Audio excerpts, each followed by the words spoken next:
அப்போஸ்தலர் நடபடிகள் 8ஆம் அதிகாரம் 5ஆம் வசனம். அப்பொழுது பிலிப்பென்பவன் சமாரியாவில் உள்ள ஒரு பட்டணத்திற்கு போய் அங்குள்ளவர்களுக்கு கிறிஸ்துவை குறித்து பிரசங்கித்தான். ஆண்டவருடைய நல்ல நாம் மேம்படுவதாம். அநேக நபர்களை குறித்து வேதம் நமக்கு என்ன செய்கிறது? நமக்கு படம் பிடித்து காண்பிக்கிறது. உதாரணமாக கர்த்தராகிய இயேசு கிறிஸ்துவை குறித்து வேதம் சொல்லுகிறது. யோவான் 20:31 கர்த்தராகிய இயேசு கிறிஸ்துவை குறித்து அவருடைய பிறப்பு, வளர்ப்பு, அவர் செய்த அற்புதங்கள், அதிசயங்கள், அவருடையதான செயல்பாடுகளை எல்லாம் அங்கே சொல்லும்போது எதற்காக அது அங்கே எழுதப்பட்டிருக்கிறது? வாசிங்க 20:31.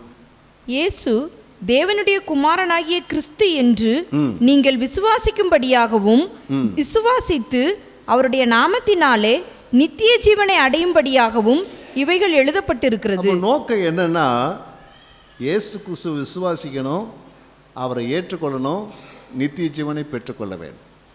அல்லேலூயா. அதே போல வேதத்தில் பார்த்தீங்கன்னா ஏராளமான வாக்குத்தத்தங்கள் இருக்கிறது. ஏன் ஆண்டவர் வாக்குத்தத்தங்களை கொடுத்தாரு? கலாத்தியர் 3:14. கலாத்தியர் 3:14. ஆபிரகாமுக்கு உண்டான ஆசீர்வாதம் கிறிஸ்து இயேசுவினால் புறஜாதிகளுக்கு வரும்படியாகவும் ஆவியை குறித்து சொல்லப்பட்ட வாக்குத்தத்தத்தை நாம் விசுவாசத்தினாலே பெரும்படியாகவும் இப்படி ஆயிற்று. ஆபிரகாம் மூலமாக அந்த வாக்குத்தத்தம் ஏராளமாக இருக்குது. ஆனால் ஆபிரகாம் மூலமாக அந்த இதெல்லாம் நமக்கு என்ன செய்கிறது? சொந்தமாக மாறி இருக்கிறது. இந்த வாக்குத்தத்தங்களை உரிமை பாராட்டி நாம் பெற்றுக்கொள்ளும்படியாக அந்த வாக்குத்தத்தங்கள் பைபிளில் இருக்குது. அல்லேலூயா. கர்த்தருக்கு ஸ்தோத்திரம் உண்டாவதா. அதே போல அநேக கற்பனைகளை தேவன் கொடுத்திருக்கிறார். அநேக கற்பனைகள். இந்த கற்பனைகள்லாம் எதற்காக கொடுக்கப்பட்டது சொன்னால், அதன்படி நாம் நடந்து ஆசீர்வதிக்கப்படும்படியாக அந்த கற்பனைகள் நமக்கு கொடுக்கப்பட்டிருக்கிறது. அதே போல தனிப்பட்ட மனிதர்கள் அநேகரை குறித்து வேதத்தில் எழுதப்பட்டிருக்கிற பார்க்கலாம். அதில் கர்த்தருக்கு பிரியமாய் வாழ்ந்தவர்கள் இருப்பார்கள், கர்த்தருக்கு பிரியமில்லாமல் வாழ்ந்தவர்கள் இருப்பார்கள்.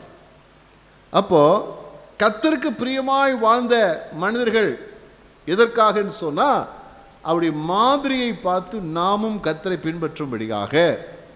சில மனிதர்கள் அதுக்கு எதிர்மாறாக நடந்திருப்பார்கள். இது நமக்கு எச்சரிப்பு உண்டாகும்படியாக இவைகள் எல்லாம் அனுசரித்திருக்கிறது, வேதத்தில் எழுதப்பட்டிருக்கிறது. அப்போ வேதத்தில் அநேகரை நம்ம பார்க்கிறோம். அது சரித்திரத்தின் கண்ணோட்டத்தை கூட பார்க்காதபடிக்கு அதில் நாம் கற்றுக்கொள்வது என்ன, இது மூலமாக நாம் அடையக்கூடிய பயன் என்ன என்று சொல்லி நாம் பார்ப்போமானால் அது மிகுந்த ஆசீர்வாதத்தை நம்முடைய வாழ்க்கையில கொண்டு வரும். அந்த நிலையிலே தான் நாம் வாசித்த அப்போஸ்தலர் 8ஆம் அதிகாரம் 5ஆம் வசனத்தில் ஒரு மனிதனை குறித்து பார்க்கிறோம். பிலிப்பு என்ற ஒரு மனிதனை குறித்து என்ன நம்ம பார்க்கிறோம். பிலிப்பு என்றதான ஒரு மனிதன் புதிய ஏற்பாட்டிலே 2 பிலிப்பை குறித்து சொல்லியிருக்கிறது. ஒன்று கர்த்தராகிய இயேசு கிறிஸ்துவுடைய சீஷனாகிய அப்போஸ்தலனாகிய பிலிப்பு. இன்னொரு பிலிப்பு இருக்கிறார், பந்தி விசாரணைக்காரனாகிய பிலிப்பு. இன்றைக்கு அவரை குறித்து என்ன செய்கிறோம் நம்ம பார்க்கிறோம். பந்தி விசாரணைக்காரனாகிய பிலிப்பு. இந்த பிலிப்பை குறித்து இந்த அப்போஸ்தலர் நடவடிக்கைகளில் மாத்திரம் 16 இடங்கள் என்ன செய்யப்பட்டிருக்கிறது, சொல்லப்பட்டிருக்கிறது. கர்த்தருக்கு ஸ்தோத்திரம் உண்டாவது. ஏன் பிலிப்புவை குறித்து நாம் இன்றைக்கு நாம் தியானிக்கிறோம் என்று சொன்னால், பிலிப்பு ஒரு நல்ல ஒரு சீஷன், ஒரு முன்மாதிரியை வாழ்ந்த ஒரு சீஷன். நாம் விசுவாசம் என்று சொன்னால் யாரை பார்ப்போம்? ஆபிரகாமை பார்ப்போம். கீழ்ப்படுதல் என்று சொன்னால் யாரை பார்ப்போம்? தாவீதை பார்ப்போம். இப்படி பல மாதிரிகள் இருக்கிறது போலவே பிலிப்பு ஒரு நல்ல சீஷனுக்கு ஒரு மாதிரியாக, ஒரு தேவனுடைய பிள்ளையாக இருக்கிற இயேசு கிறிஸ்துவுடைய சீஷன் எப்படி வாழ முடியும், வாழக்கூடும் வேண்டும் என்பதை குறித்து அவருடைய வாழ்க்கை சரித்திரத்தை நம்ம கண்டுபிடிச்சு விடலாம், அதை கற்றுக்கொள்ளலாம். கர்த்தருக்கு ஸ்தோத்திரம் உண்டாவதா. பிலிப்புடைய வாழ்க்கையை அறிமுகம் செய்யும் போதே வேதம் அவனை எப்படி அறிமுகம் செய்கிறது சொன்னால், அங்கே அப்போஸ்தலர் நடபடிகள் 6ஆம் அதிகாரம் 3வது வசனத்திலே அதை நான் வாசிக்கலாம். ஆதலால் சகோதரரே, பரிசுத்த ஆவியும் ஞானமும் நிறைந்து நற்சாட்சி பெற்றிருக்கிற 7 பேரை உங்களில் தெரிந்து கொள்ளுங்கள். அவர்களை இந்த வேலைக்காக ஏற்படுத்துவோம். இங்கே பார்க்கும்போது அந்த முழு சபையில் அன்றைக்கு கிட்டத்தட்ட ஒரு 10,000 பேர் இருக்கலாம். சபையில் ஒரு 10,000, என்னுடைய ஒரு குறைந்த மதிப்பீடு நான் சொல்கிறேன், ஒரு 10,000 பேர் அன்றைக்கு இருந்திருக்கலாம் சபையில். அந்த 10,000 பேர்கள் இருக்கக்கூடிய அந்த சபையில் ஒரு குறிப்பிட்ட ஒரு வேலைக்கு ஆட்கள் தெரிவு செய்யப்பட வேண்டிய ஒரு அவசியம் உண்டாகிறது. தேவனுடைய ஊழியக்காரராகிய அப்போஸ்தலருக்கு அது அதிக பாரமாயிருந்தபடியினாலே அந்த பொறுப்பை என்ன செய்கிறாங்க சொன்னால், அந்த சீசர்களில் சிலை தேர்ந்தெடுத்து அந்த பணிக்கு நியமிக்க வேண்டும் என்று யோசிக்கிறார்கள். அப்போ யாரை செலக்ட் பண்ண, ஒரு 7 பேர் தேர்ந்தெடுப்போம். 7 பேர் தேர்ந்தெடுக்கும் போது 2வது இடத்துல யார் வர்றாருன்னு சொன்னால், இந்த பிலிப்பு வர்றார். 2வது பிலிப்பு வர்றார். அப்போ எந்த அடிப்படையிலே அவர்கள் தேர்ந்தெடுக்கிறார்கள் சொன்னால், இருக்கிற விசுவாசிகளிலே ரொம்ப முதல் தரமான விசுவாசிகளாக தேர்ந்தெடுக்கிறார்கள். அல்லேலூயா, கர்த்தருக்கு ஸ்தோத்திரம் உண்டாவதாக. நம்முடைய வாழ்க்கையில் விசுவாசியாக இருக்கிறது பெருசல்ல, முதல் தரமான விசுவாசியாக இருக்க வேண்டும். சீசராக இருப்பது பெருசல்ல, முதல் தரமான சீசர்களாக இருக்க வேண்டும். பக்கத்தை பார்த்து சொல்லுங்க, முதல் தரமாக இருக்கணும். அல்லேலூயா, கர்த்தருக்கு ஸ்தோத்திரம் உண்டாவதாக. என்னை பொறுத்தளவில் நான் எதை செய்ய விரும்பினாலும் முதல் தரமாக செய்ய விரும்புவேன். எதை வாங்க விரும்பினாலும் முதல் தரமாக இருக்கிறதை வாங்க விரும்புவேன். அல்லேலூயா, தேவன் அப்படித்தான் எதிர்பார்க்கிறார். முதல் தரமானவைகளை உடையவர்களாம் இருக்க வேண்டும் சொல்லி கர்த்தர் விரும்புகிறார். அப்போ அத்தனை பேர் இருக்கிறாங்க, ஆயிரமா இருக்கிறாங்க.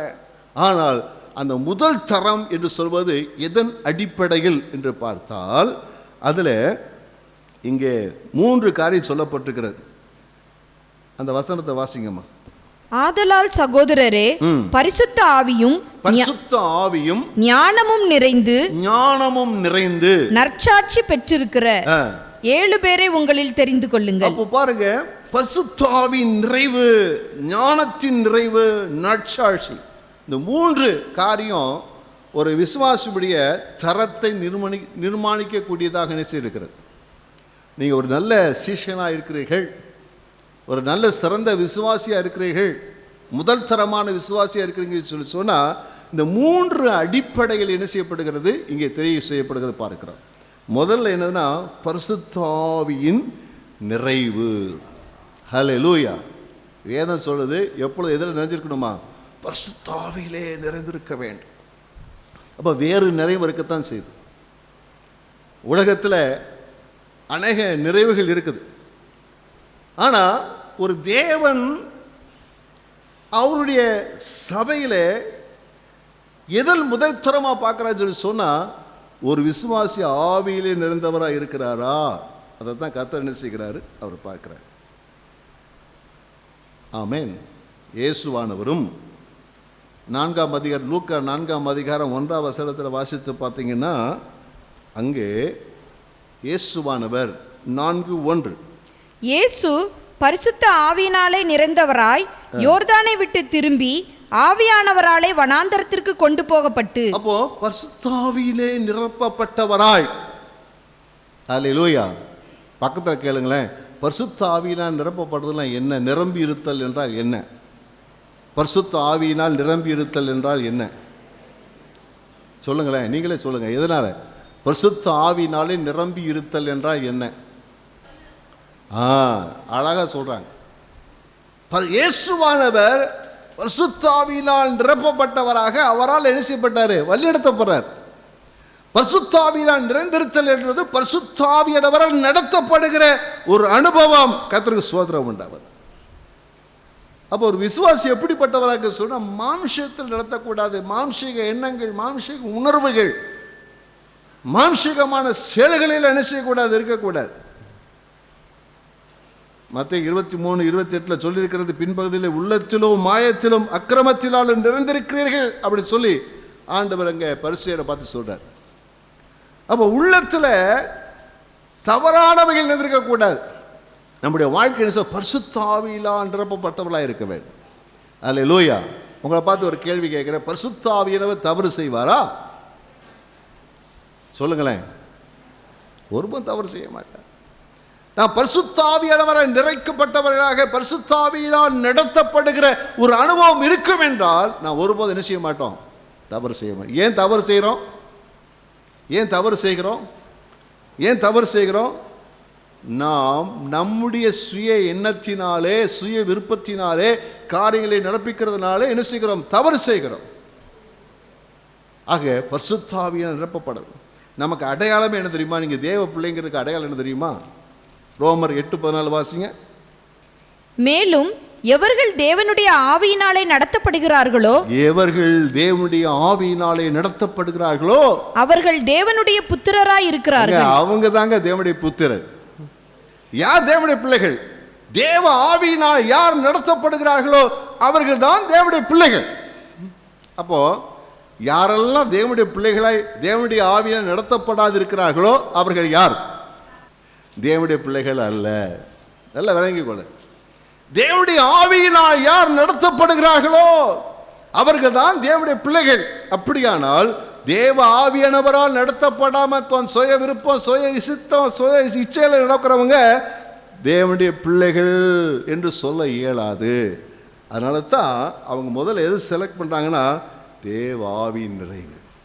தேவ ஆவியில் நிறைஞ்சிருந்தா தப்பு செய்ய மாட்டாங்க. தேவனுடைய ஆவியால் நடத்தப்படும் போது எல்லாம் அற்புதமாய் நடக்கும். அல்லேலூயா. கர்த்தருக்கு ஸ்தோத்திரம் உண்டாவதாக. இரண்டாவது தகுதி என்ன சொன்னா அவங்ககிட்ட ஞானத்தில் நிறைந்திருந்தான். பிலிப்பு ஞானத்தில் நிறைந்திருந்த ஞானம். நீங்க நீதிமொழிகளை படிச்சு பார்த்தீங்கன்னா ஞானம் ஞானம் ஞானம் ஞானம் ஞானம் ஞானம் ஞானம் ஞானமே முக்கியம், ஞானமே எதை சம்பாதிக்கிறே இல்லையோ ஞானத்தை சம்பாதிச்சுக்கொள் அப்படின்னு சொல்லி வேதத்தில் சொல்லப்பட்டிருக்கிறது பார்க்கிறோம். ஒரு விசுவாசி, ஒரு தேவனுடைய பிள்ளை எப்படி இருக்க வேண்டும் என்று சொன்னால் ஞானம் உடையவராக இருக்க வேண்டும். கர்த்தருக்கு ஸ்தோத்திரம் உண்டாகும். அப்போ அவர் எந்த அடிப்படையில் செலக்ட் பண்ணியிருக்கிறாங்க? ஞானம். எவ்வளோ பணம் இருக்குது, ரைட்டு. நிறைய படிச்சிருக்கிறாரு, ஓகே. ஏராளமான சொத்து இருக்குது, ஓகே. ஆனால் எல்லாம் இருக்குது, ஆனால் ஞானம் இருக்குதா? ஏன் ஞானம் முக்கியம்? ஏன் ஞானம் முக்கியம்? பாருங்க, பிரசங்கி 9ஆம் அதிகாரம் 14 முதல் 15 வசனம். அதில் 15 வசனத்தில் முதல் பகுதி மட்டும் வாசிச்சா போதும். ஒரு சிறு பட்டணம் இருந்தது. ஒரு சிறு பட்டணம் இருந்தது. அதிலே இருந்த குடிகள் கொஞ்சம் மனிதர், கொஞ்சம் ஜனங்கள் இருந்தாங்க. அதற்கு விரோதமாய் ஒரு பெரிய ராஜா வந்து அதை வளைந்து கொண்டான். அதற்கு எதிராக பெரிய கொத்தளங்களை கட்டினான், முற்றுகை போட்டான். அதிலே ஞானமுள்ள ஒரு ஏழை மனிதன் இருந்தான். என்ன செய்யறது? சின்ன ஊரு, கொஞ்சம் மனிதர்கள், ஆனா பெரிய ராணுவம் வந்து என்ன செய்யுது? என்ன செய்யறது? அந்நேரம் பணம் உதவி செய்யாது, அல்லது வேற எதுவும் உதவி செய்ய முடியாது. ஆனா அந்த நேரத்தில் என்ன நடந்தது? வாசிங்க. அதிலே ஞானமுள்ள ஒரு ஏழை மனிதன் இருந்தான். ஞானமுள்ள ஏழை மனிதன் இருந்தான். அவன் தன் ஞானத்தினாலே அந்த பட்டணத்தை விடுவித்தான். எப்படிங்க முடிஞ்சது? இல்ல, அது இல்லை, இது இல்லை, இது இல்லை, இது இல்லை. படைபலம் இல்லை, ஆயுத பலம் இல்லை, ஆள் பலம் இல்லை, எல்லாமே இல்லை. ஆனா ஒன்று அவனை காப்பாத்துச்சு. என்னது? ஞானம் அவனை காப்பாற்றினது. அதனால தான் பைபிள் சொல்லுது ஞானமே முக்கியம். அதனால தான் அன்றைக்கு தகுதி எதை பார்க்க போற? ஞானம் முக்கியம். கர்த்தருக்கு ஸ்தோத்திரம் உண்டாவதாக.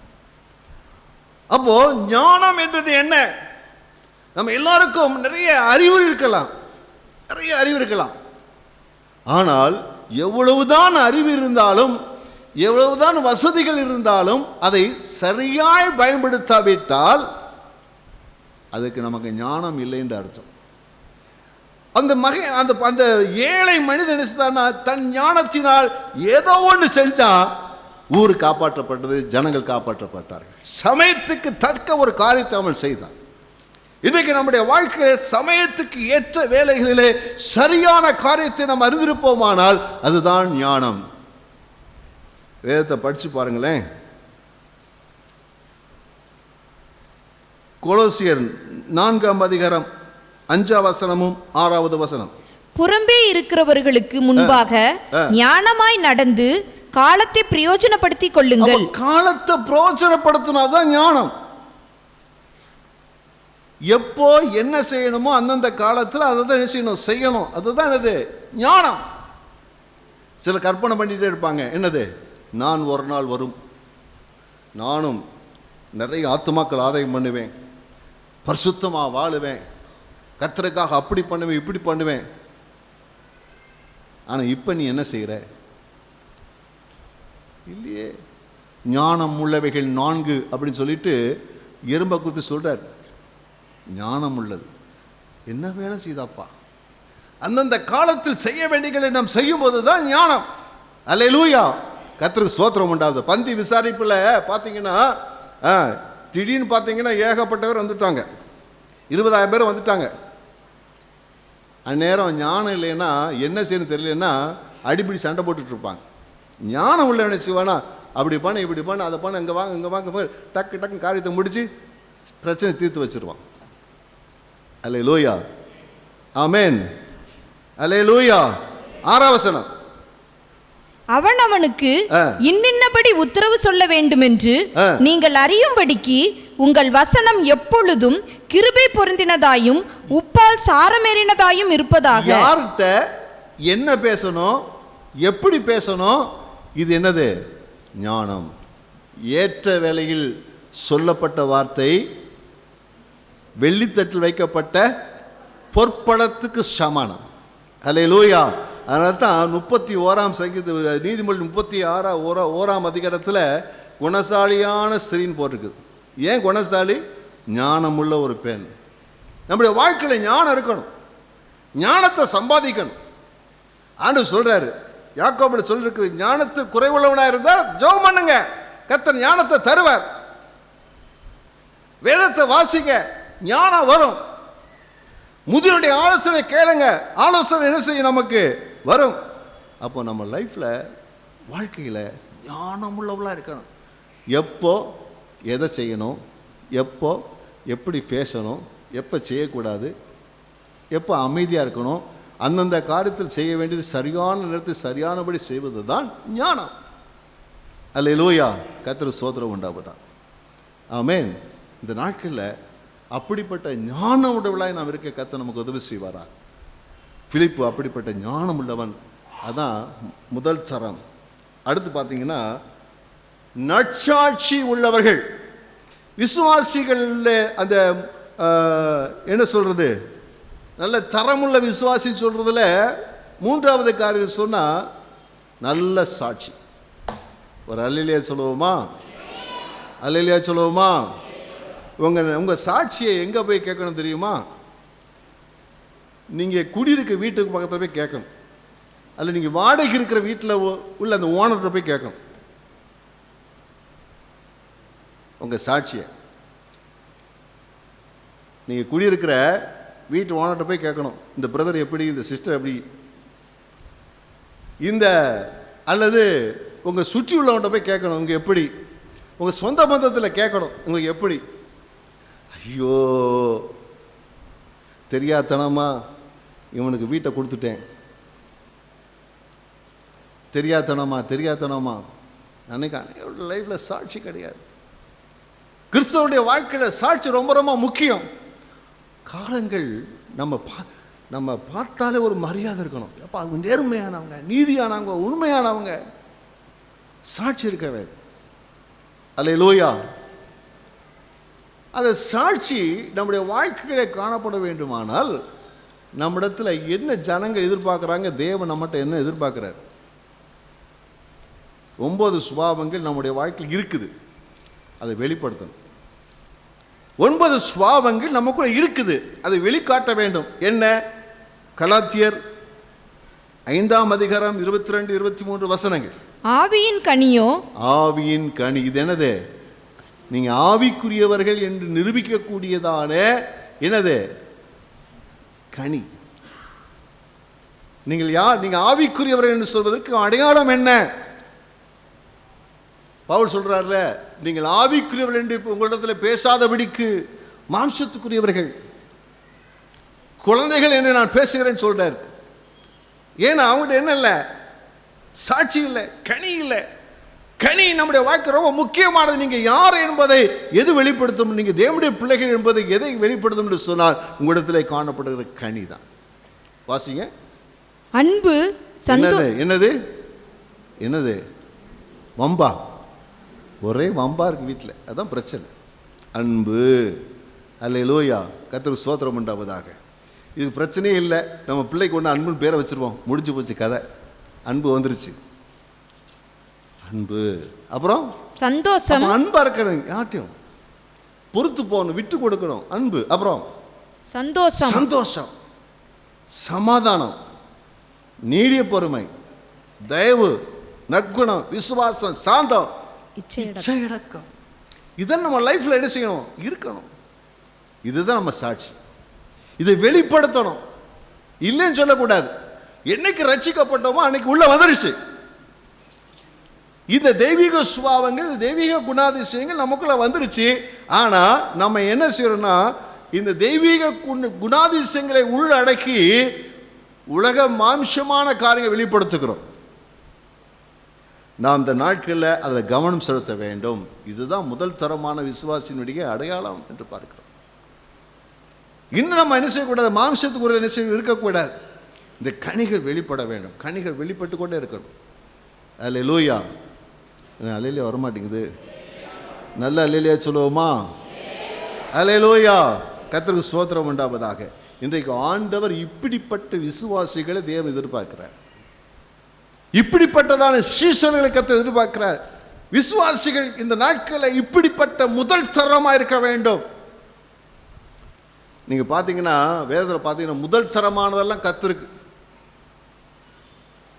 நீங்க முதல் தரமா இருந்தீங்கன்னா உங்க மேல கர்த்தர் வச்சிருக்கிற விசேஷமான கிருபை, அபிஷேகம் விசேஷமா இருக்கும், ஆசீர்வாதம் விசேஷமா இருக்கும். நீங்கள் அப்படி இருந்து பாருங்கள், கர்த்தர் உங்களை ஆசீர்வதிப்பாராக. பிலிப்பு ஒரு முதல் தரமான விசுவாசியாக இருந்தான். அவன் பரிசுத்தாவியில் நிறைந்தவனாக, ஞானத்திலான் இருந்தவனாக, சாட்சி உள்ளவனாக இருந்தான். அப்படி இருக்க கர்த்தர் நமக்கு கிருபை செய்வாராக. அல்லேலூயா. அடுத்தபடி பார்த்தீங்கன்னா, அப்போஸ்தலர் நடவடிக்கைகள் 6ஆம் அதிகாரம் 3 முதல் 6 வசனங்கள். ஆதலால் சகோதரரே, பரிசுத்த ஆவியும் ஞானமும் நிறைந்து நற்சாட்சி பெற்றிருக்கிற 7 பேரை உங்களில் தெரிந்து கொள்ளுங்கள். அவர்களை இந்த வேலைக்காக ஏற்படுத்துவோம். நாங்களோ ஜெபம் பண்ணுவதிலும் தேவ வசனத்தை போதிக்கிற ஊழியத்திலும் இடைவிடாமல் தரித்திருப்போம் என்றார்கள். இந்த யோசனை சபையார் எல்லாருக்கும் பிரியமாயிருந்தது. அப்பொழுது விசுவாசமும் பரிசுத்த ஆவியும் நிறைந்தவனாகிய ஸ்தேவானையும் பிலிப்பையும் பிறகோரையும் நிக்கானோரையும் தீமோனையும் பர்மேனாவையும் யூத மார்க்க தமைந்தவனான அந்தியோகியா பட்டணத்தானாகிய நிக்கோலோவையும் தெரிந்து கொண்டு அவர்களை அப்போஸ்தலருக்கு முன்பாக நிறுத்தினார்கள். இவர்கள் ஜெபம் பண்ணி அவர்கள் மேல் கைகளை வைத்தார்கள். ஒரு அல்லேலூயா சொல்லுவோமா? கர்த்தருக்கு ஸ்தோத்திரம் உண்டாவதாக. அப்போ அப்போஸ்தலர் சொல்றாங்க, எங்க வேலையில் என்ன செய்கிறது? டிஸ்டர்ப் ஆகுது, ஜெபத்தில் பிரச்சனை வருது, வேதத்தை வாசித்து பிரசங்கம் பண்ணுறதுல பிரச்சனை வருது. ஏன்னா இந்த காரியத்திலெல்லாம் கவனம் செலுத்தும் போது எங்களுடைய பிரதான பணி பாதிக்கப்படுகிற ஆகையினாலே அதற்கு ஆட்கள் நியமிக்கன்னு சொல்லும்போது இந்த 7 பேர் என்ன செய்கிறாங்க? நியமிக்கிறதற்கு சொல்கிறாங்க. இவர் என்ன சொல்கிறாரு? எல்லாருக்கும் சொல்லும்போது அவர்களே முக்கியமானவர்கள் என்ன செய்கிறாங்கன்னா 7 பேர் சேர்ந்துட்டுக்கிறாங்க. அதில் ஒருவர் தான் யார்? பிலிப்பு. தேர்ந்தெடுத்து வரும்போது இவர் என்ன செய்கிறாருன்னா உடனே என்ன செய்ய கீழ்ப்படிஞ்சு என்ன வர்றார். அவங்க ஜெபம் பண்ணி அந்த ஊழியத்துக்காக ஏற்படுத்துகிறதை குறித்து என்ன செய்கிறோம் நம்ம பார்க்கிறோம். இதில் சொல்ல வேண்டிய கருத்து என்னவென்று சொன்னால், ஒரு காரியம், ஒரு ஊழியம் கொடுக்கப்படும் போது அவங்க என்ன செய்யலை? பிலிப்பு இல்லை, நான் அதை செய்ய மாட்டேன். இவன் யாரு? பிலிப்பு சாதாரணமான ஆள் கிடையாது. ஆண்டவர் அவனை பயன்படுத்துகிறார். எப்படி பயன்படுத்துகிறார்? பின் உள்ள வசனங்களை வாசி பார்த்தீங்கன்னா தெரியும். அவனை கர்த்தர் எப்படி பயன்படுத்துகிறான்னு சொன்னா, அவன் சுவிசேஷ ஊழியத்துக்கு போனா பிசாசு அலறுது, ஓடுது, வியாதி சுகமாது, நிறைய அற்புதம் நடக்குது, அதிசயம் நடக்குது. கர்த்தர் அவனை வல்லமையாக பயன்படுத்துகிறார். அவன் என்ன செய்திருக்கணும்னு சொன்னா, இப்படி சொல்லியிருக்கணும். என்ன சொல்லியிருக்கணும்? இல்லை இல்லை இல்லை இல்லை, எனக்கு பிரசங்கம் பண்ணுறதுக்கு இடம் கொடுத்தா நான் பண்ணுறேன், பாட்டு ஆராதனத்துக்கு இடம் கொடுத்தா நான் பண்ணுறேன், இந்த வேலையெல்லாம் நான் செய்ய மாட்டேன் சொல்லியிருக்கலாமா இல்லையா? ஆனால் பாருங்கள், சொன்ன வேலையை அப்படி கீழ்ப்படிந்து செய்கிறதை கொடுத்து என்ன செய்கிறோம் நம்ம பார்க்குறோம். இதுதான் வெளிப்படையில் கற்றுக்கொள்ளக்கூடிய இரண்டாவது ஒரு காரியம். அல்லேலூயா. வேதத்தை நல்லா வழங்கிக் கொள்ளுங்க. எபிரேயர் 13:17 அழகாய் சொல்லுகிறது, உங்களை நடத்துகிறவர்கள். நல்ல கவனிங்க, உங்களை நடத்துகிறவர்கள். அப்போ ஆண்டவர் நம்மை நடத்துறதற்குன்னு ஆட்களை வச்சிருக்கிறார். ஆமென் சொல்லுவோமா? என்ன சத்தம் வர மாட்டேங்குது? சத்தம் ஒரு அல்லேலூயா சொல்லுவோமா? நம்மை நடத்துவதற்கு கர்த்தர் நபர்களை வைத்திருக்கிறார். ஆமென் அல்லேலூயா. அப்போ நம்ம நடத்துறதுக்கு கர்த்தர் யாரை வச்சிருக்கிறார்?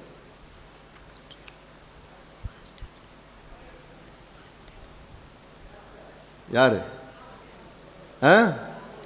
சகோதரிமார் சொல்றாங்க, என் வீட்டம்மா தான் என்ன நடத்துதுன்னு சொல்றாங்க. அப்படியா? சரி, நம்மை நடத்துவதற்கு யாரை கர்த்தர் வச்சிருக்கிறாரு? யாரை வச்சிருக்கிறாரு? தேவன் தம்முடைய ஊழியக்காரர்களை வச்சிருக்கிறார். கர்த்தர் ஸ்தோத்திரம் பண்றாங்க. நீங்க நல்லா விளங்கிக் கொள்ளணும். தேவன் தம்முடைய ஊழியக்காரர்களை அழைத்து அதற்கென்று ஏற்படுத்தி ஜனங்களை கிறிஸ்துவுக்கு நடத்துவதற்கும் கட்டுவதற்கும் உருவாக்குவதற்கும் தேவனுடைய ராஜ்யத்துடைய வேலை நடப்பதற்கும் கர்த்தர் வச்சிருக்குன்னா, ஆண்டவர் ஆளுகைகள் ஏற்படுத்தி வச்சிருக்கிறார். அதான் இங்க சொல்லியிருக்கிறது, உங்களை நடத்துகிறவர்கள். ஒரு அல்லேலூயா சொல்லுவோமா? அதான் போதகர்கள் என்ன சொல்றோம்னா மேய்ப்பர்னு சொல்லியிருக்குது. இயேசுநாதர் பிரதான மேய்ப்பர், இங்க மேய்ப்பர், அதான் பாஸ்டர் சொல்றோம். அப்போ பாஸ்டர் என்ன செய்வார்னா ஜனங்களை நடத்துவார். அல்லேலூயா சொல்லுவோமா? அல்லேலூயா சொல்லுவோமா? பக்கம் கைப்பிடிச்சு சொல்லுங்களேன், பாஸ்டர் ஜனங்களை நடத்துவார். பாஸ்டர் ஜனங்களை நடத்துவார். நடத்தாட்டினா அவர் பாஸ்டர் இல்லை, அவர் நடத்துவார். இப்படி செய்யுங்க, அப்படி செய்யுங்க, இப்படி நடத்துங்க, அப்படி நடத்துங்க சொல்லுவார். அப்போ அந்த பாஸ்டர் ஜனங்களை நடத்தும் போது ஜனங்கள் எப்படி இருக்கணும்? அவங்க நம்ம நடத்துறபடி நடக்க வேண்டும். ஆமென் சொல்லுவோமா? அல்லேலூயா சொல்லுவோமா? அல்லேலூயா. ஆமா, எனக்கு இதுதான் பிடிக்கும், எனக்கு அதுதான் பிடிக்கும், நான் அப்படித்தான் செய்வேன், நான் இப்படித்தான் செய்வேன் அப்படி சொல்லக்கூடாது. சொன்ன நடத்த முடியாது. தொடர்ந்து வசனங்களை வாசிங்க. உங்கள் ஆத்துமாக்களுக்காக உத்தரவாதம் பண்ணுகிறவர்களாய், அவர்கள் உங்கள் ஆத்துமாவுக்காக உத்தரவாதம் பண்ணுகிறார்கள் அப்படினாலே விழித்திருக்கிறவர்கள் ஆனபடியால் அவர்கள் துக்கத்தோட அல்ல சந்தோஷத்தோட. பாஸ்டர் துக்கத்தோடு உங்களை நடத்தக்கூடாது. சொன்னால் கேட்க மாட்டேங்கிறாங்களே இந்த சிஸ்டர், சொன்ன செய்ய மாட்டேன் அந்த பிரதர், துக்கத்தோடு என்ன செய்யக்கூடாது? பிரசங்கம் பண்ணக்கூடாது. துக்கத்தோடு என்ன செய்யக்கூடாது? நடத்தக்கூடாது. எப்படி செய்யணும்? அவங்க சந்தோஷத்தோட அதை செய்யும்படி. நல்ல கைகளை தட்டி கர்த்தரை மகிமைப்படுத்துவோமா?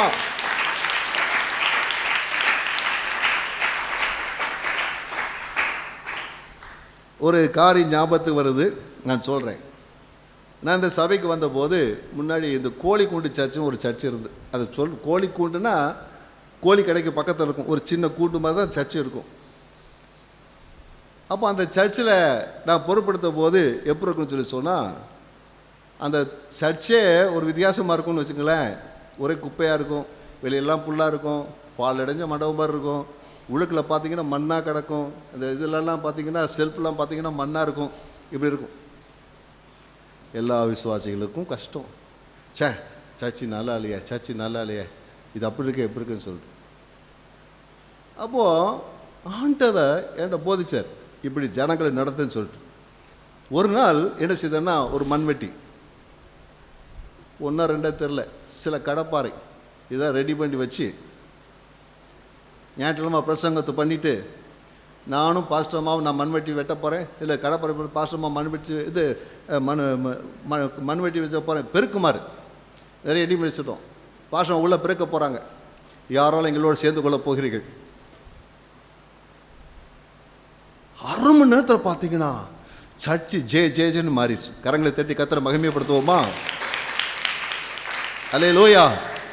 அதே போல தான் ஊழியத்திற்கு ஜனங்கள் அப்படியே கூட கூட்டிகிட்டு போனோம், பயிற்சி கொடுத்தோம், செய்தார்கள். எல்லாம் நல்லா வந்துச்சு, எல்லாம் நல்லா தான் இருக்குது. அப்படித்தான் ஜனங்களை என்ன செய்கிறோம்? நடத்துகிறோம். அப்போ ஜனங்களை ஊழியம் செய்ய பழக்குகிறோம், அவர்களை தெய்வீக சுபாவத்திலே பழக்குகிறோம், கீழ்ப்படிய பழக்குகிறோம், பரிசுத்தத்திலே பழக்குகிறோம், நீதி நடக்க பழக்குகிறோம், தேவனுடைய ராஜ்யத்தை கட்ட பழக்குகிறோம். அப்போ அதில் இடம் கொடுக்கல, என்ன செய்ய முடியாது. அல்லேலூயா.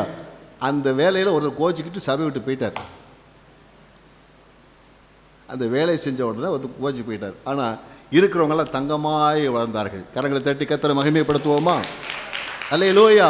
அப்போ செய்கிறத அப்போ செய்யும் போது நாம் என்ன செய்யப்படுகிறோம்? நாம் உருவாக்கப்படுகிறோம். இந்த சுவாமம் யார்கிட்ட இருந்தது? பக்கத்தில் சொல்லுங்க. என்ன வேலை கொடுத்தாலும் செய்யணும். தேவனுடைய ஊழியக்காரர்கள் என்ன சொன்னாலும் செய்யணும். அது நமக்கு ஆசீர்வாதம். அல்லேலூயா, அல்லேலூயா. கர்த்தருக்கு ஸ்தோத்திரம் உண்டாவதாக. அது அவனுக்குள்ள இருந்ததுன்னு சொல்லி பார்க்கிறோம். கர்த்தர் நாமத்துக்கு மகிமை உண்டாவதாக. ஆமென். அல்லேலூயா. கர்த்தருக்கு ஸ்தோத்திரம் உண்டா. அடுத்து பார்த்தீங்கன்னா பிலிப்பு பாருங்க, அவருடைய சுவிசேஷம் சொல்லுவதை குறித்து நீங்க பார்த்தீங்கன்னா ஆச்சரியமா இருக்கிறது. அப்போஸ்தலர் 8ஆம் அதிகாரத்தில் 30-35 வசனங்கள். அப்பொழுது பிலிப்பு ஓடி போய் சேர்ந்து அவன் ஏசாயா தீர்க்கதரிசியின் ஆகமத்தை. இப்போ அவன் சமாரியா தேசத்துல ஒரு பட்டணத்தில் பெரிய எழுப்புதல் பிலிப்பு மூலமாக சுவிசேஷத்தை பிரசங்கம் பண்றார். திரளான ஜனங்கள், நிறைய அற்புதம் நடக்குது, எல்லாம் நடக்குது. அப்படி இருக்கும்போது பார்த்தீங்கன்னா அங்கே கர்த்தருடைய தூதன் சொல்றாரு, நீ வனாந்திர மார்க்கமா போன்னு சொல்றார். ஆவியானவர் சொல்றாரு, இந்த ரதத்தோட இடிச்சு சேர்ந்து கொண்டு சொல்றார். இப்படி நடக்கும்போது வாசிங்க. அப்பொழுது பிலிப்பு ஓடி போய் சேர்ந்து அவன் ஏசாயா தீர்க்கதரிசியின் ஆகமத்தை அந்த மந்திரி ஒரு பைபிள்ல ஒரு பகுதியை வாசிக்கிறார். இது ஏசாயா தீர்க்க தரிசனத்தை வாசிக்கிறார். நீர் வாசிக்கிறவைகளின் கருத்து உமக்கு தெரியுமா என்றான். அதற்கு அவன், ஒருவன் எனக்கு தெரிவிக்காவிட்டால் அது எனக்கு எப்படி தெரியும் என்று சொல்லி பிலிப்பு ஏறி தன்னோட உட்காரும்படி அவனை வேண்டிக் கொண்டான். அவன் வாசித்த வேத வாக்கியம் என்னவென்றால், அவர் ஒரு ஆட்டை போல அடிக்கப்படுவதற்கு கொண்டு போகப்பட்டார். இதுல ஏசாயா தீர்க்கதரிசியிலே சொல்லப்பட்டிருக்கிற அந்த தீர்க்க தரிசன வார்த்தைகளை அவர் வாசிச்சுட்டு இருக்கிறார். இவர் கேட்கிறாரு, இதனுடைய அர்த்தம் தெரியுமா? எனக்கு சொல்லாட்டினா எப்படி தெரியும்? அப்போ என்ன செய்கிறாருன்னா, அதை விலக்கி சொல்லி கர்த்தராகிய இயேசு கிறிஸ்துவை அவருக்கு அறிமுகம் செய்கிறார், சத்தியத்தை சொல்லுகிறார் என்பதை குறித்து என்ன செய்கிறோம்? நாம் இங்கே பார்க்கிறோம். அல்லேலூயா. கர்த்தருக்கு ஸ்தோத்திரம்.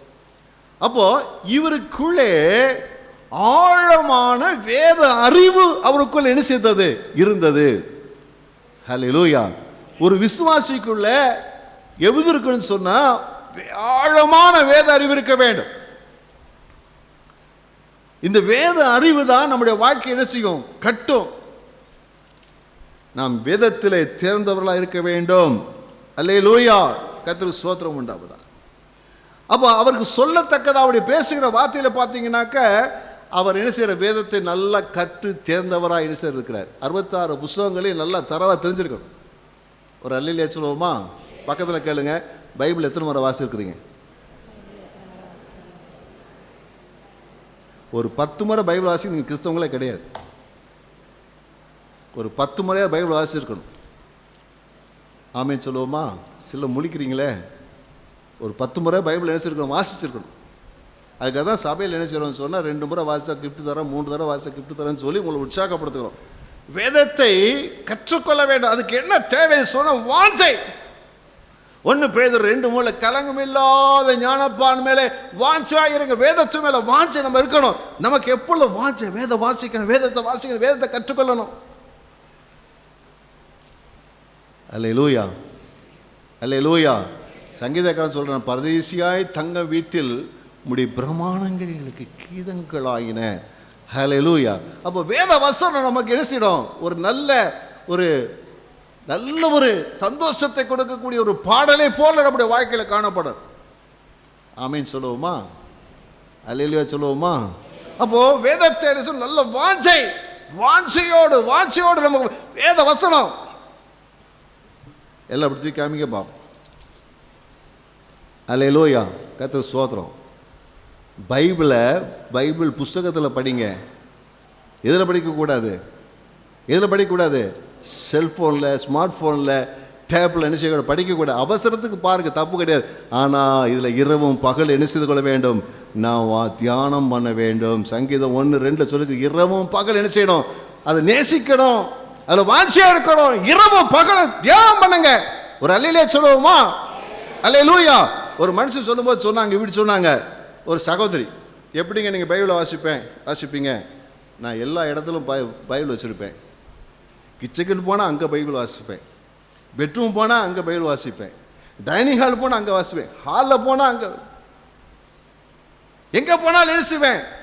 காரில் போனால் கார்லையும் பைபிள் வச்சுருப்பேன். ஒரு அல்லேலூயா சொல்லுவோமா? அது நம் தியானமாக இருந்தால் நம்முடைய வாழ்க்கையில் வேதம் நல்லா கற்றுக்கொள்ள ஏதுவாக என்ன செய்ய இருக்கும். அது மாத்திரமல்ல, தெசலோனிக்க பட்டணத்தாரை குறித்து சொல்லியிருக்கிறது. அங்கே பிறைய பட்டணத்தாரை குறித்து சொல்லியிருக்கிறது. அப்போஸ்தலர்களுடைய 17ஆம் அதிகாரத்தில் 11 அவர்கள் வேத வசனம் விவிதமாக இருக்கிறதா என்று ஆராய்ந்தார்கள்.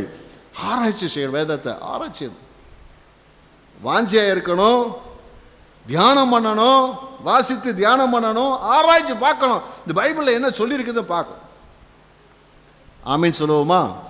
அல்லேலூயா. பக்கத்து பார்த்து சொல்லுங்க, யூடியூப்பில் கண்ட சேனல்லாம் பிரசங்கம் கேட்காதீங்க. கேட்டிங்கன்னா உங்கள் வாழ்க்கை நல்ல தரமுள்ள தேவ மனிதர்கள் இருக்கிறார்கள், உங்கள் பிரசங்கத்தை கேட்டுக்கலாம், தப்பு கிடையாது.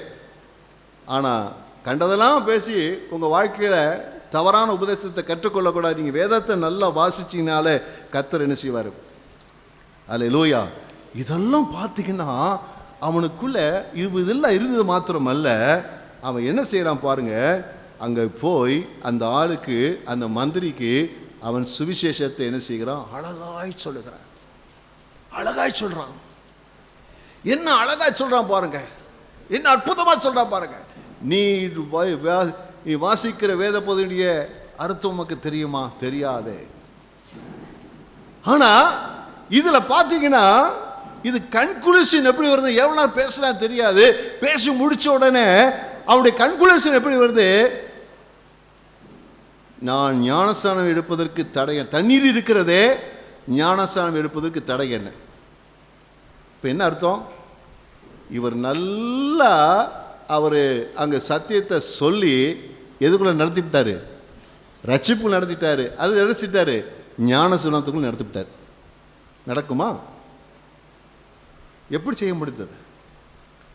ஏன் சொன்னால் அவன் தன் வாழ்க்கையிலே கற்றுக்கொண்டிருக்கிறான். வேதத்தை கற்றுக்கொண்டது மாத்திரமல்ல, ஒரு நபரை கிறிஸ்தியேசுக்குள்ளே எப்படி நடத்துவது, எப்படி சுவிசேஷம் சொல்லுவது அவன் கற்றுக்கொண்டிருக்கிறான். நம்ம கற்றுக்கொண்டோம். ஆவிக்குரிய வாழ்க்கையில் கற்றுக்கொள்ளணும். சுவிசேஷம் சொல்றது எப்படி, ஆத்துமாக்களை ஆதாயம் பண்ணுவது எப்படி, புதிய விசுவாசிகளை கிறிஸ்துவுக்குள்ளே கட்டி எழுப்புவது எப்படி, இதெல்லாம் என்ன செய்யணும்? நம்ம கற்றுக்கொள்ளணும். இதெல்லாம் அப்போஸ்தலத்தில் அவர் கற்றுக்கொண்டிருக்கிறார். அல்லேலூயா. சிலர் இருப்பாங்க, என்ன சொல்லுவாங்கன்னா, எனக்கு எல்லாமே தெரியும், எனக்கு எல்லாமே தெரியும், இயேசுநாதர் எனக்கு போதிப்பார். தவறு இல்லை, கற்றுக்கொள்ள வேண்டும். அல்லேலூயா. அவருக்கு நல்ல முறையை பாருங்க. இயேசுநாதர் சமாரிய ஸ்திரீக்கு சொல்றார், சுவிசேஷம் சொல்றார். எப்படி? தாகத்துக்கு தா. நம்ம சுவிசேஷம் என்ன சொல்றோம்? இயேசு ஏற்றுக்கொள்ளுங்க, இயேசு அன்பாக இருக்கிறார். அவன் சொல்லுவான், ஆமாம் அன்பாக இருக்கிறார். நரகம் ஒன்று இருக்குது, சொர்க்கம் இருக்குது. நீங்கள் நரகத்துக்கு போயிருவீங்க, இயேசு ஏற்றுக்கொண்டு சொர்க்கத்துக்கு போனா, போடா நான் நரகத்துக்கு போகிறேன்னு சொல்லிடுவோம். இல்லை, இயேசுவான உடனே அப்படியா சொன்னார்? எப்படி பேசினார்? தாகத்துக்கு தாப்பா. அப்படி பேச்ச ஆரம்பித்து அதில் வசனத்தை சொல்லி அதை உணர்வடைய செய்து நடத்ததை குறித்து என்ன செய்கிறோம் நம்ம பார்க்கிறோம். அவர் கொஞ்சம் கொஞ்சமாக வாசித்து பார்த்தீங்கன்னா அப்படியே உலக காரியத்தை அப்படியே கொண்டு ஆவிக்குரிய காரியத்தை கொண்டு வந்து என்ன அருமையாக நம்ம இயேசுக்கு சொல்கிறார். கற்றுக்கொள்ள வேண்டும். பக்கத்தை சொல்லுங்கள், சுவிசேஷம் சொல்ல கற்றுக்கொள்ளுங்க. நமக்கு எல்லாம் தெரியும் நினைக்காதீங்க. சுவிசேஷம் சொல்ல கற்றுக்கொள்ளுங்க. அல்லேலூயா, கர்த்தருக்கு ஸ்தோத்திரம் உண்டாவது. திருப்பி திருப்பி கற்றுக்கொண்டு எப்படியெல்லாம் சுவிசேஷம் சொல்லணும் அதை கற்றுக்கொள்ள வேண்டும். அவன் அழகாய் சுவிசேஷம் சொன்னதை குறித்து என்ன செய்கிறோம் நம்ம பார்க்கிறோம். அப்போ நம்முடைய வாழ்க்கையில் அவரை போல வேத அறிவு, வேதத்தை விளக்கி சொல்லக்கூடிய, சுவிசேஷம் சொல்லக்கூடிய திறனை நம்முடைய வாழ்க்கையில் நினைத்து கொள்ள வேண்டும், வளர்த்து கொள்ள வேண்டும். அல்லேலூயா. அநேக சமயம் சொல்லுவாங்க, தேவன் இருக்கிறவராகவே இருக்கிறார், நானும் இருக்கிறவராகவே இருக்கிறேன். அது இயேசுநாதர் தேவன் ஒருத்தர் தான் பொருந்தும். நாம் நாளுக்கு நாள் வளர வேண்டும், நாளுக்கு நாள் வளர வேண்டும். அல்லேலூயா. நேரம் எடுக்க வேண்டும். பக்கத்தை சொல்லுங்க, நேரம் எடுங்கன்னு சொல்லுங்க. நேரம் எடுங்க. கற்றுக்கொள்றதுக்கு நேரம் எடுங்க. வளருக்கு பெரு காரியங்கள் என்ன செய்யுங்க. அல்லேலூயா. கர்த்தருக்கு ஸ்தோத்திரம் உண்டாவதாக. இறுதியா பார்த்தீங்கன்னா அப்போஸ்தலர் நடவடிக்கை 8ஆம் அதிகாரம் 1 வசனமும் 4 முதல் 5 வசனங்கள். அவனை கொலை செய்கிறதற்கு சவுலும் சம்மதித்திருந்தான். அக்காலத்திலே எருசலேமில் உள்ள சபைக்கு மிகுந்த துன்பம் உண்டாயிற்று. அப்போஸ்தலர் தவிர மற்ற யாவரும் யூதேயா சமாரியா தேசங்களில் சிதறப்பட்டு போனார்கள். தேவ பக்தியுள்ள மனுஷர் ஸ்தேவானை எடுத்து அடக்கம் பண்ணி சிதறிப்போனவர்கள் எங்கும் திரிந்து சுவிசேஷ வசனத்தை பிரசங்கித்தார்கள். அப்பொழுது பிலிப்பென்பவன் சமாரியாவில் உள்ள ஒரு பட்டணத்திற்கு போய் அங்குள்ளவர்களுக்கு கிறிஸ்துவை குறித்து பிரசங்கித்தான். அல்லேலூயா. இங்கே பார்க்கிறோம், பிலிப்பு சுவிசேஷ ஊழியத்தை தீவிரமாய் செய்யறதை நம்ம பார்க்கிறோம். சுவிசேஷ ஊழியத்தை தீவிரமாக செய்யறதை குறித்து நம்ம பார்க்கிறோம். அப்போ ஆண்டவர் ஒரு காரியத்தை நமக்கு கட்டளையிட்டு இருக்கிறார், புறப்பட்டு போய் சகல ஜாதிகளையும் சீஷராக்குங்கள். அப்போ ஒவ்வொருவரும் என்ன சொன்ன சீஷராக்குகிற அந்த வேலையை, ஊழியத்தை நம்ம எல்லாருமே செய்தாகும். சுவிசேஷத்தை என்ன செய்ய அறிவித்து தான் ஆகவே.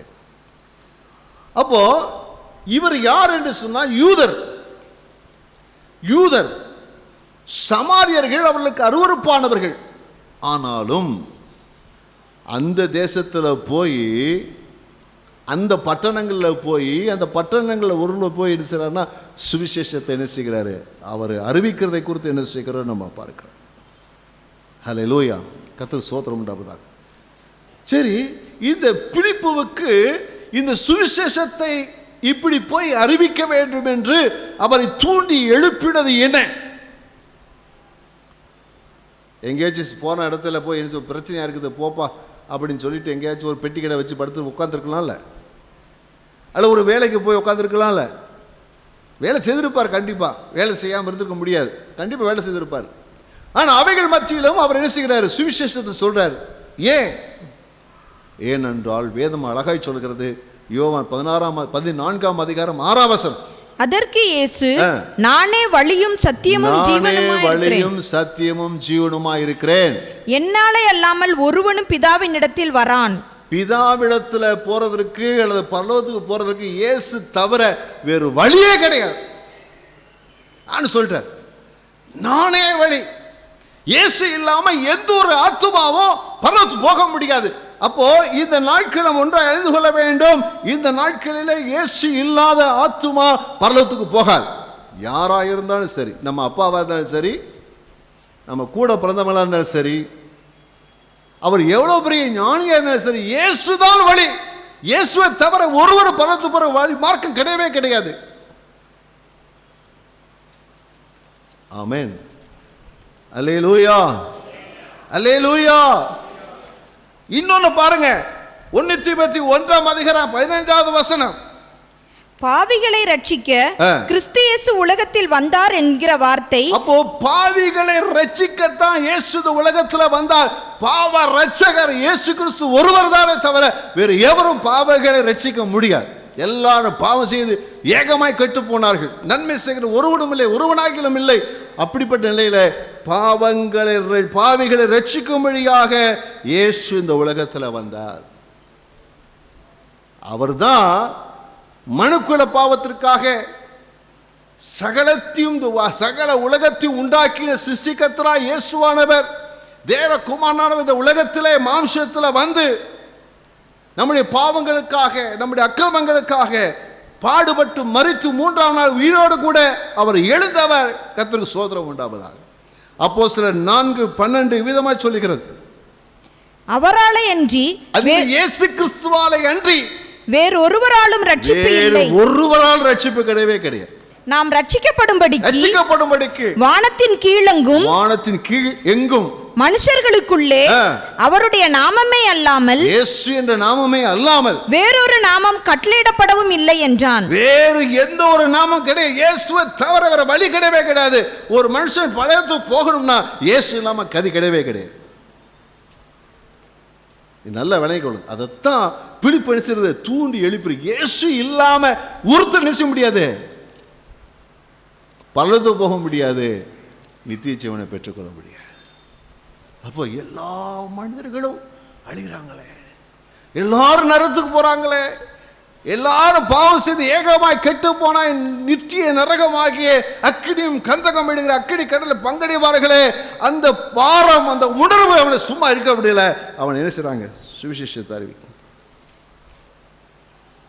அல்லேலூயா. இந்த உணர்வு நமக்கு இருந்துட்டா பிலிப்பை போல் நாம் சுவிசேஷம் அறிவிக்காமல் நம்மால் இருக்க முடியாது. அல்லேலூயா. கர்த்தருக்கு ஸ்தோத்திரம் உண்டாவதா. நீங்களும் நானும் வாழ்ந்து கொண்டிருக்கிற இந்த சமுதாயத்தில் மிக மிக சொற்பமான மனிதர்கள் தான் கர்த்தராகிய இயேசு கிறிஸ்துவை ஏற்றுக்கொண்டு ரட்சிக்கப்பட்டவர்கள். திரளான ஜனங்கள் இயேசு இல்லாமல் வாழ்றாங்க. நரகம் அவர்களை என்று வாயை பிளந்து அவர்கள் விழுங்கிக் கொண்டிருக்கிறார். இப்படிப்பட்ட நிலைகளை அவர்களை எப்படியாகிலும் கிறிஸ்துவுக்குள் நடத்த வேண்டும். சுவிசேஷத்தை தவிர, இயேசு கிறிஸ்துவை தவிர, இயேசு கிறிஸ்துவ சுவிசேஷத்தை தவிர வேறு மார்க்கம் கிடையவே கிடையாது. அவன் சுவிசேஷம் சொல்றான், எப்படி போட்டான்னு சொன்னா, சிதறி போன நிலைகளிலும் எல்லாம் பாடுகள் உபத்திரவங்கள். நீங்க அதுக்கு முந்தின அது அந்த ஆரம்பத்தை பார்த்த சிதறி போனவர்கள், அதுக்கு முந்தின அதிகாரங்களில் அங்கு உபத்திரவத்தினாலே சிதறி போனாங்க. அங்கே கொலை செய்கிறாங்க, அடிக்கிறாங்க, காவலில் போடுறாங்க, எல்லாம் உயிருக்கு பயந்து போறாங்க. ஆனாலும் அந்த இடத்திலையும் அவன் சுவிசேஷத்தை அறிவிக்கிறான். இதுதான் ஒரு கிறிஸ்தவனுடைய பண்பு. நாம் எங்கே இருந்தாலும் சுவிசேஷத்தை அறிவிக்காமல் இருக்க முடியாது. ஒரு அல்லேலூயா சொல்லுவோமா? அல்லேலூயா. ஆமாம். அப்போஸ்தலர்களை அடித்து இந்த நாமத்தை குறித்து பேசக்கூடாது. இல்லை, நாங்கள் பேசாமல் கண்டதையும் அறிந்து பேசாமல் இருக்கக்கூடாதே அப்படி சொல்கிறாங்க. இந்த நாட்களில் நம்ம அந்த சுவிசேஷத்தை சொல்லாவிட்டால் இரத்தப்பழி எனக்கும் உங்களுக்கும் தான் சாரும். நல்லா விளங்கிக் கொள்ளும். சுவிசேஷத்தை அறிவிக்காவிட்டால், இயேசுவை குறித்து அறிவிக்காவிட்டால் இந்த இரத்தப்பழி நம்ம மேல வரும். ஆகினாலே சாக்கு போக்கு சொல்லக்கூடாது. அல்லேலூயா, அல்லேலூயா. கர்த்தருக்கு ஸ்தோத்திரம் உண்டாவதாக. அப்பேற்பட்ட நிலைகளிலும் அவன் என்ன செய்கிறான்? அவன் சுவிசேஷத்தை என்ன செய்ய அறிவிக்கிறான். அல்லேலூயா, அல்லேலூயா. கர்த்தருக்கு ஸ்தோத்திரம் உண்டாவதாக. இன்றைக்கு பாருங்க, இந்த ஒரு மனிதன் கர்த்தராகிய இயேசு சுவிசேஷத்தை கேட்டு கர்த்தராகிய இயேசு கிறிஸ்துவை சொந்த இரட்சகராக ஏற்றுக்கொள்ளும் போது என்ன நடக்குது? 1 யோவான் 1ஆம் அதிகாரம் 7ஆம் வசனத்தின் பின்பகுதி. அவருடைய குமாரனாகிய இயேசு கிறிஸ்துவின் ரத்தம் சகல பாவங்களையும் நீக்கி நம்மை சுத்திகரிக்கும். 9ஆம் வசனம். நம்முடைய பாவங்களை நாம் அறிக்கையிட்டால் பாவங்களை நமக்கு மன்னித்து எல்லா அநியாயத்தையும் நீக்கி நம்மை சுத்திகரிப்பதற்கு அவர் உண்மையும் நீதியும் உள்ளவராய் இருக்கிறார். மனிதன் கர்த்தராகிய இயேசு கிறிஸ்துவை அவன் விசுவாசித்து ஏற்றுக்கொள்ளும் போது, நாம் சொல்ற சுவிசேஷத்தை கேட்டு அவன் இயேசுவை ஏற்றுக்கொள்ளும் போது அவன் செய்த எல்லா பாவங்களும் மன்னிக்கப்படுகிறது. ஒரு அல்லேலூயா சொல்லுவோமா? அல்லேலூயா. எவ்வளவு பெரிய ஒரு அற்புதமான ஒரு காரியம் பாருங்க. எவ்வளவு பெரிய ரத்தாம்பரத்தை போல சோப்பாயிருந்தாலும் வெண்மையான பஞ்சை போல தேவன் மாற்றி சுத்திகரிக்க உண்மையுள்ளவராக இருக்கிறார். இந்த உலகத்தில் ஒரு மனிதன் இந்த உலகத்தில் எப்படி வாழ்றான்? பாவத்தின் நிமித்தமாக அந்த வேதனையோடய வாழ்ந்துட்டு இருக்கிறான். அநேக இருதயத்தில் அந்த பாவ உணர்வு அவனை கொண்டு கொண்டிருக்கிறது. ஆனால் இயேசுவிடத்தில் வரும்போது பாவ மன்னிப்பை பெற்று அவர்கள் அந்த விடுதலை பெற்றுக் கொள்கிறார்கள்.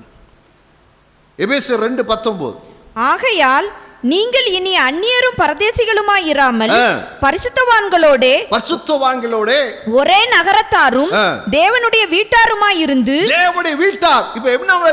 தேவனுடைய வீட்டார், தேவனுடைய வீட்டுல பிள்ளைகளாக மாறக்கூடிய ஒரு பெரிய ஒரு பாக்கியம். கரங்களை தட்டி கர்த்தரை மகிமைப்படுத்துவோமா? அல்லேலூயா. இதுவரைக்கும் அவர்கள் பாவத்தில் அக்கிரமத்தில் வாழ்ந்து தேவனுக்கு தூரமாக இருந்தவர்கள் அன்றைக்கு இயேசுவை விசுவாசித்து ஏற்றுக்கொள்ளும் போது என்ன நடக்குது? தேவனுடைய வீட்டில் பிள்ளையா மாறிடுறாங்க. பரலோகத்தில் ஒரு பெரிய சந்தோஷம் உண்டாகுது. ஒரு பெரிய சந்தோஷம் உண்டாகுது. எப்பா ஆண்டோடைய பிள்ளை, இப்போ நான் ஆண்டோடைய பிள்ளை, நான் ஆண்டோடைய பிள்ளை. ஹல்லேலூயா. நீங்களும் நானும் சொல்ற சுவிசேஷம் அநேகருடைய வாழ்க்கையில பாவ மன்னிப்பை கொண்டு வரும், அநேகரை தேவனுடைய பிள்ளைகளாக மாற்றும். அல்லேலூயா. கர்த்தருக்கு துதியும் ஸ்தோத்திரம் உண்டாவதாக. அப்போஸ்தலர் நடவடிக்கை 2:47 பின்பகுதி. ரட்சிக்கப்படுகிறவர்களை கர்த்தர் அனுதினமும் சபையிலே சேர்த்து கொண்டு வந்தார். அப்ப என்ன நடக்குது சொன்ன? கிறிஸ்துவுடைய சரமாகிய சபைகளே அவர்கள் இணைக்கப்படுகிறார்கள், ஒரு அங்கமா மாறிடுறாங்க. எவ்வளவு பெரிய பாக்கியம் பாருங்க. நம்ம சொல்ற சுவிசேஷம், இயேசு கிறிஸ்து சொல்ல சுவிசேஷம் அவர் நேசிக்கிறது கிறிஸ்துவின் சரத்தில் ஒரு அங்கமாக மாற்றி விடுகிறது. 1 யோவான் 5:11 12 முன்பகுதி. தேவன் நமக்கு நித்திய ஜீவனை தந்திருக்கிறார், அந்த ஜீவன் அவருடைய குமாரனில் இருக்கிறது என்பதே அந்த சாட்சியாம். குமாரனை உடையவன் ஜீவனை உடையவன். கைவிட்டு நல்ல அல்லேலூயா சொல்லுவோமா? என்றைக்கு ஆண்டவராய் இயேசு கிறிஸ்துல வந்துட்டானோ அவனுக்குள்ள ஜீவன், அவன் ஜீவன் உடையவன், நித்திய ஜீவனை உடையவன். அவனுக்கு அழிவே கிடையாது. நரகம் அவனுக்கு கிடையவே கிடையாது. ஹல்லேலூயா. இதெல்லாம் நடக்குது. இதை போல அநேக காரியங்கள் எடுத்துக்கிறது, நடைபெற்று கொண்டே எடுத்துக்கிறது இருக்கிறது. கர்த்தருக்கு துதியும் ஸ்தோத்திரம் மகிமை உண்டாவதா. அதனால தான் அவன் என்ன செய்கிறான்? சுவிசேஷத்தை அறிவித்தான். அல்லேலூயா, அல்லேலூயா. நல்லா கவனிங்க. இந்த பிலிப்பு இந்த சுவிசேஷ ஊழியத்தை செய்யாதிருந்தால் அற்புதம் நடந்திருக்காது. பிலிப்பு சுவிசேஷ ஊழியத்தை செய்திருக்காவிட்டால் ஜனங்கள் மனம் திரும்பி இயேசு ஏற்றுக்கொண்டிருக்க மாட்டாங்க, இந்த ஆசீர்வாதத்தெல்லாம் பெற்றிருக்க மாட்டாங்க. அப்போ அங்கே ஒருவருடைய தியாகம், ஒரு பிரயாசம் மிகப்பெரிய பலனை என்ன செய்கிறது? கொண்டு வருகிறது. நீ பைபிளை வாசி பார்த்தீங்கன்னா கொஞ்சம் பயங்கரமாக இருக்கும். சுகபோகமாய் வாழுகிறவள் உயிரோடே. சொல்லுங்களேன், யாரு உயிரோட செத்தவள்? அது ஆணுக்கும் பொருந்தும் பெண்ணுக்கும் பொருந்தும். நான் ஆண்டுடைய பிள்ளையா மாறிட்டேன், கர்த்தர் ஆசீர்வதிச்சிருக்கிறாரு, நான் ஒன்று எவ்வளவு சொன்னால் நம்மளுக்கு வந்து வேதம் என்ன சொல்லுது? உயிரோடு. உயிரோடு நமக்குள்ளே அந்த ஜீவன் இருக்குமானால் நம் சுவிசேஷம் சொல்லாமல் இருக்க முடியாது. சுவிசேஷம் சொல்லாமல் இருக்க முடியாது. நம்முடைய வாழ்க்கையில் அந்த துடிப்பு இருக்கணும். ஆண்டவரே இந்த ஆத்மா ரட்சிக்கப்படணும், எப்படி அதை சுவிசேஷம் சொல்லணும், சுவிசேஷம் சொல்லணும், இயேசுவை சொல்லணும், இயேசுவை சொல்லணும்.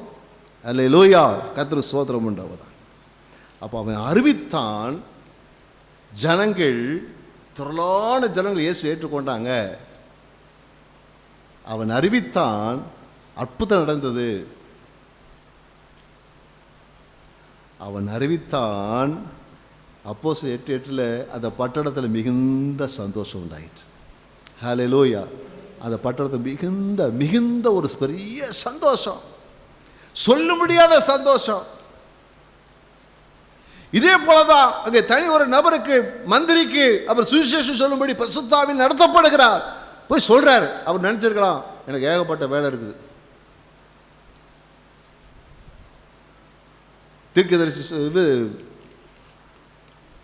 தேவதூதன் சொல்றார், வனாந்திர மார்க்கம் போ. என்னன்னா இங்க அங்க போய் வனாந்திர மார்க்கம் போ சொல்றீங்களே?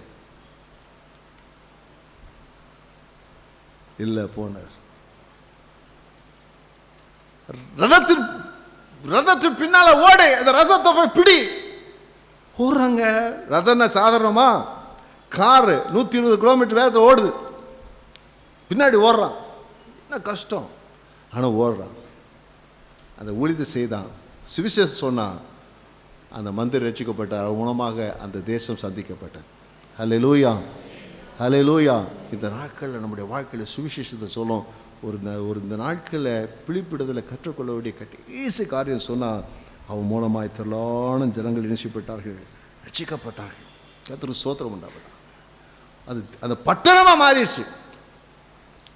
ஆண்டு சொல்கிறார், நீங்கள் உலகத்திற்கு வெளிச்சமாக இருக்கிறீர்கள், பூமிக்கு உப்பாக இருக்கிறீர்கள்.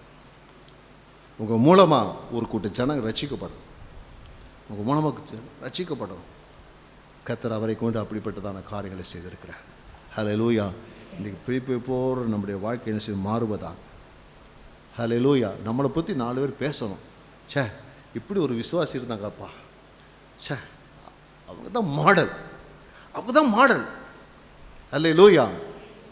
அந்த மாடல் இதே போல் எப்படி பவுலை குறித்து பிலிப்பை குறித்து நம்ம பேசுகிறோமோ, அதே போல் உங்களை குறித்து சொல்லணும். ஒரு நல்ல மாதிரி, நல்ல மாதிரி. ஹல்லேலூயா, ஆமென், ஹல்லேலூயா, ஆமென், ஹல்லேலூயா, ஹல்லேலூயா. ஆவியானவர் அழகாக எழுதி வச்சிருக்கிறாரு.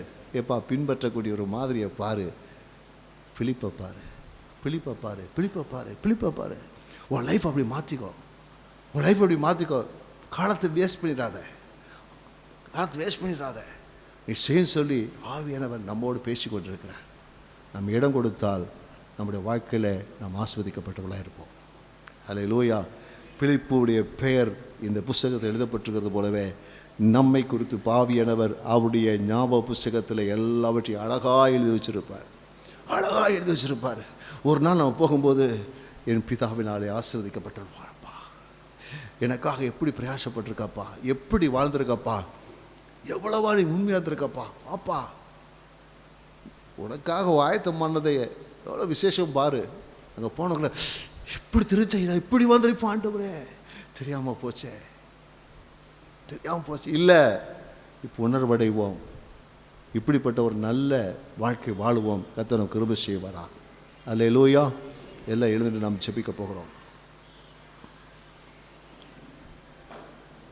Glory to God. நல்ல தரம் உள்ள விசுவாசியை நம்ம லைஃப்பில் இருக்கணும். பரிசுத்த ஆவியில் நிறைந்து, ஞானம் நிறைந்து, சாட்சியுள்ள ஒரு வாழ்க்கை தரம், ஒரு தரம் நம்மகிட்ட இருக்கணும். கீழ்ப்படியும், நம்ம நடத்துவர்களுக்கு கீழ்ப்படிக்க வேண்டும். நம்ம நிறைய கற்றுக்கொள்ளணும், வேதத்தை நல்லா கற்றுக்கொள்ளணும். வேதத்தை கற்றுக்கொண்டு ஊழிய முறைகளை கற்றுக்கொண்டு ஊழியம் செய்யக்கூடிய நல்ல பயிற்சிகளை நாம் பெற்றுக்கொள்ள வேண்டும். எல்லாவற்றுக்கும் மேலாக நாம் சுவிசேஷ ஊழியத்தை நாம் மிகப்பெரிய கடமையாக நாம் செய்ய வேண்டும். பிலிப்பிடத்தில் கற்றுக்கொண்ட காரியம் இதுதான். கைகள் வைத்து ஜெபம். Glory to God, glory to God, glory to God, glory to God. நல்ல தீர்மானம் எடுப்போம். இந்த நாட்களில் நம்ம சபைக்கு வந்தோம், ஒரு வார்த்தையை கேட்டோன்றல்ல, ஒரு தீர்மானம் எடுப்போம். ஒரு நல்ல தரமுள்ள சீஷனாக சீஷியாக இருக்க நான் அர்ப்பணிக்கிறேன். ஆண்டவரே, ஆவியை நிறைந்திருப்பேன். ஹல்லேலூயா. மாம்சி எப்படி வாழ மாட்டான், ஆவியின் நிறைந்திருப்பேன். ஞானமாக நடந்து கொள்ளுவேன். ஞானம் சொல்லுங்கள், ஆண்டு சொல்லுங்கள், ஞானமாக நடந்து கொள்ளுவேன். வாயில் வந்ததெல்லாம் பேச மாட்டேன், வாயில் நினச்சதெல்லாம் செய்ய மாட்டேன். ஞானமாக நடப்பேன், ஞானமாக நடப்பேன். சாட்சியுள்ள வாழ்க்கை வாழுவேன் ஆண்டவரே, சாட்சியுள்ள வாழ்க்கை வாழுவேன் ஆண்டவரே. என்னை பார்க்குறவங்க யாரும் குறை சொல்ல முடியாத ஒரு வாழ்க்கை, குற்றமற்ற ஒரு வாழ்க்கை நான் வாழ்வேன் ஆண்டவரே. ஹல்லேலூயா. என்ன மாடலாக சொல்லணும் ஆண்டவரே. அப்படிப்பட்ட ஒரு வாழ்க்கை எனக்குள்ள தாங்க. என்னை நடத்தலுக்கு நான் கீழ்ப்படுகிற இருதயத்தை எனக்கு தாங்க. ஹல்லேலூயா. இதுவரைக்கும் நான் கீழ்ப்படியாது இருந்தால் இனி கீழ்ப்படியை நான் அர்ப்பணிக்கிறேன் சொல்லி ஜெபம் பண்ணுங்க. இனி கீழ்ப்படி அர்ப்பணிக்கிறோம் ஆண்டவரே. ஹல்லேலூயா, ஹல்லேலூயா. அதே போல் வேதத்தை கற்றுக்கொள்ளணும், வேதத்தை கற்றுக்கொள்ளணும். நல்ல இரவும் பகலும் தியானம் பண்ணணும், இரவும் பகலும் தியானம் பண்ணணும். நல்ல சுவிசேஷத்தை சொல்லக்கூடிய நல்ல பயிற்சிகளை நாம் பெற்றுக்கொண்டு அதில் திறனை வளர்த்துக்கொள்ள வேண்டும். ஆண்டவருக்கு சொல்லுவோம், ஆண்டவரே சபைகளை எந்த ஒரு பயிற்சி நடந்தாலும் அந்த பயிற்சியில் நான் பங்கு பெற்று ஆண்டவரை இன்னும் வளருவேன், இன்னும் வளருவேன், இன்னும் தேவனுடைய ராஜ்யத்துக்கு பிரோஜனமான மனுஷனாக மகளாக நான் விளங்குவேன் ஆண்டவரே. ஹல்லேலூயா, ஸ்தோத்திரம். அதே போல் சொல்லுங்க, ஆண்டவரே சுவிசேஷ ஊழியத்தை தீவிரமாய் செய்வேன். சாக்கு போக்கு சொல்லாதீங்க.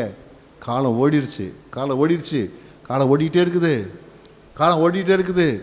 இனியும் சாக்கு போக்கு சொல்லாதீங்க, காலத்தை பிரயோஜனப்படுத்திங்க. தீவிரமாக சுவிசேஷ ஊழியத்தை செய்யுங்க. ஆண்டவர் சமூகத்தை அர்ப்பணிங்க. ஆண்டவரே, இந்த சுவிசேஷ ஊழியம் செய்வதற்கு என்ன அர்ப்பணிக்கிற ஆண்டவரே, சாக்கு போக்கு சொல்ல மாட்டேன் ஆண்டவரே. எவ்வளோ வேலை இருந்தாலும், எவ்வளோ பிரச்சனை இருந்தாலும் அவைகள் மத்தியில் சுவிசேஷ ஊழியத்தை செய்வேன்.